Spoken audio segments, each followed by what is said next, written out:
Hi hello friends, నేను మీ BTech మచ్చా. ఇప్పుడే release అయిన గేమ్ చేంజర్ ట్రైలర్ అయితే చూసడం జరిగింది ఫ్రెండ్స్. ట్రైలర్ చూసాక మూవీ ఎలా ఉండబోతుంది, అసలు ఉంటుందా, ఊడుతుందా, లేకపోతే రామ్ చరణ్ గారి కెరియర్ బెస్ట్ మూవీ అవుతుందా అనేది ఇప్పుడు డిస్కస్ చేద్దాం ఫ్రెండ్స్. ట్రైలర్ చూసాక నాకేమనిపిస్తుందంటే, ఒక సిన్సియర్ ఐఏఎస్ ఆఫీసర్కి అండ్ ఒక పాలిటీషియన్కి జరిగే మధ్య ఈగో క్లాసెసే ఈ మూవీ అనిపిస్తుంది ఫ్రెండ్స్. మూవీకి ఇంపార్టెంట్ పోర్షన్స్ అనుకున్న ఫ్లాష్ బ్యాక్ని అయితే ఈ ట్రైలర్ అయితే రివీల్ చేశారు ఫ్రెండ్స్. అంజలి గారి క్యారెక్టర్ అండ్ రామ్ చరణ్ గారి ఇంకొక క్యారెక్టర్ ఏదైతే ఉందో అది చూడడానికి చాలా అద్భుతంగా ఉంది. అండ్ బయట టాక్ ఏంటిదంటే అంజలి గారికి ఇది ఒక గేమ్ చేంజర్ మూవీ అని.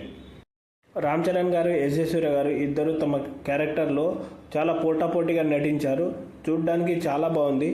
వాళ్ళిద్దరు ఎలా పర్ఫామ్ చేస్తారో చూడాలి. మరి రామ్ చరణ్ గారికి డిఫరెంట్ షేడ్స్ అయితే ఉన్నాయి.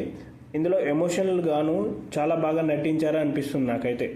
ఓన్లీ సాంగ్స్కే 92 కోట్లు ఖర్చు చేశారు మన శంకర్ గారు. ఆ రిచ్నెస్ అండ్ ఆ విజువల్ అండ్ ఆ ప్రొడక్షన్ వాల్యూస్ అయితే క్లియర్గా కనిపిస్తున్నాయి మనకు.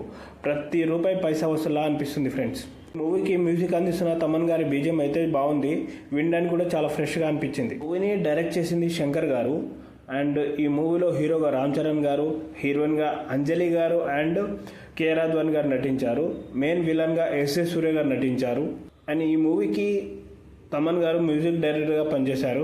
అండ్ గేమ్ చేంజర్ మూవీ అయితే ఈ జాన్ 10న వరల్డ్ వైడ్గా రిలీజ్ అవబోతుంది.